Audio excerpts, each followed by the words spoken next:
Moment of inertia of a solid cone having mass m and radius r with an axis passing through its center and perpendicular to its plane. देखिए solid कोन का moment of inertia हम निकालने जा रहे हैं, right. Solid कोन जैसा आप देख सकते हैं फिगर में, ये एक सॉलिड कोन है जिसका रेडियस, बेस का रेडियस r है। और ये अब सॉलिड कोन को फिर वही हमारा जनरल फॉर्मूला ये होगा कि सॉलिड कोन को अगर एक हॉरिजॉन्टल प्लेन से कट करेंगे, राइट, ये जिसकी यहाँ से इस एपेक्स से इस वर्टेक्स से एक डिस्टेंस पर होगा और इसकी थिकनेस होगी dx, राइट, इसकी थिकनेस होगी dx। तो अब ये हो गया, this is our elemental part, ठीक है।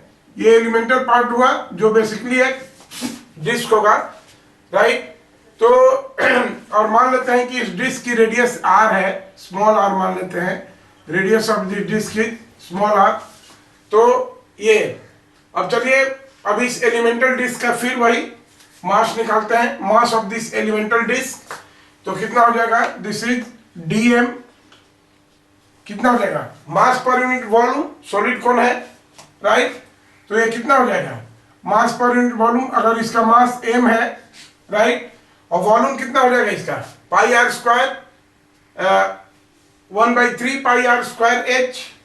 तो 1/3 यहाँ होगा, तो 1/3 में 3 ऊपर चला जाएगा 3, और ये हो जाएगा pi R square into h। h is height of cone, देखिए h दिए हुए हैं, h is height of cone. तो ये तो हो गया mass per unit volume into volume of this elemental part. तो इस एलिमेंटल पार्ट का रेडियस r, ये डिस्क है और इसका रेडियस r है, तो इसका कितना हो जाएगा, एरिया ऑफ क्रॉस सेक्शन हो जाएगा पाई आर स्क्वायर और इंटू थिकनेस dx। तो पाई आर स्क्वायर इंटू dx, ये पाई से पाई कैंसिल हो गए, राइट। तो क्या हो जाएगा हमारा, देखिए dm is equal to 3m/r square h into r square dx। Now what will be di, moment of inertia of this elemental portion, this will nothing but half dm, इसका मास dm है, into r square, small r square, r इसकी radius है, disc का होता है half M R square, तो half dm into r square, इसको आप देख रहे हैं, राइट। तो ये हो गया, therefore moment of inertia of the total solid कोन क्या हो जाएगा, this is integration di, right. और ये देखिए अब यहाँ पर हम ये निकालेंगे रिलेशन, हमको कोरिलेट करना होगा, यहाँ से इस r को x से कोरिलेट करना होगा, राइट। तो देखिए इस r को x से कोरिलेट करना होगा, तो ये एंगल अगर थीटा है, राइट, तो tan थीटा क्या हो जाएगा, r/x।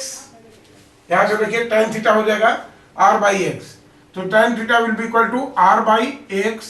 और इस ट्रायंगल में लेते हैं, this is radius r and this is distance x, और बड़े वाले में लेंगे तो कैपिटल r/h, तो this will be equal to capital r/h। बड़े वाले कोन में अगर लेते हैं यहाँ से, तो tan थीटा क्या हो जाएगा, this r by total height of the cone h, r/h, small h है यहाँ पर, राइट। तो हमारा क्या हो गया है, this will give r is equal to capital r/h into x, right, capital rx/h।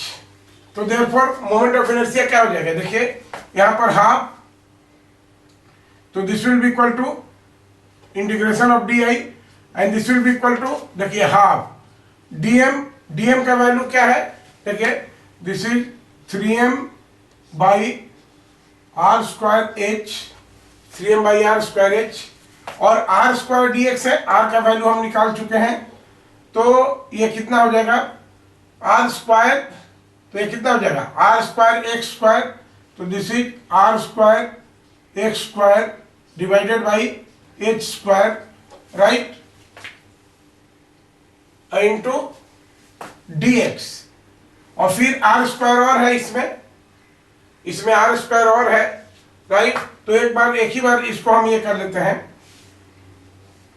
ये कितना हो जाएगा हमारा, इसका पावर 4 हो जाएगा, राइट। ये देखिए यहाँ पर ये r स्क्वायर का वैल्यू हो जाएगा इतना, तो आर स्क्वायर डी एक्स है और ये इंटू आर स्क्वायर है, तो आर पावर 4, तो ये कितना हो जाएगा, this is R power 4, this is X power 4 and this is H power 4, right. ये हो गया I into D X, right. और यहाँ पर जो कांस्टेंट है ये देखिए, यहाँ पर हम कर देंगे इंटीग्रेशन, राइट। यहाँ पर इंटीग्रेशन सिंबल हो गया। और ये देखिए x कहाँ से कहाँ तक वैरी कर रहा है, x देखिए, तो x यहाँ पर 0 है और ये आ जाएगा फाइनली h तक, तो x इज varying from 0 to h, right. ये हो गया हमारा। अब चलिए therefore i is equal to क्या हो जाएगा, देखिए i इज इक्वल टू अभी हो गया 3/2 m, देखिए कांस्टेंट पार्ट को बाहर निकाल लेते हैं, तो ये कितना हो जाएगा, ये देखिए आर स्क्वायर है यहाँ पर और यहाँ आर पावर 4 है, तो ऊपर में क्या हो जाएगा आर स्क्वायर, ये ऊपर में देखिए आर स्क्वायर और आर पावर 4, ऊपर में हो गया आर स्क्वायर और ये एच पावर 4 है और ये इंटू एच है, तो ये कितना हो जाएगा एच पावर 5, राइट। तो ये कांस्टेंट पार्ट हो गया 3/2 M R square by H 5। और ये देखिए अब यहाँ क्या बचेगा x power 4 dx, x power 4 dx को इंटीग्रेट करेंगे तो ये क्या हो जाएगा x power 5 divided by 5, x power 5 और लिमिट हो गया 0 to h, राइट। अब इसको देखिए, इसको ये करेंगे तो ये देखिए 3/10 हो जाएगा, ये 5 है, दिस इज 3/10, राइट। 5 चला है 2 से मल्टीप्लाई होगा तो दिस इज 3/10। और ये देखिए, और ये हो गया एम आर स्क्वायर। अभी देखिए ये कितना हो जाएगा, अपर लिमिट रखेंगे तो एच का पावर 5 डिवाइडेड बाई एच का पावर 5 ये कैंसिल हो जाएगा और -0 है, तो ये हो गया, यही हो गया final 3/10 M R square. This will be the moment of inertia of a solid cone, right.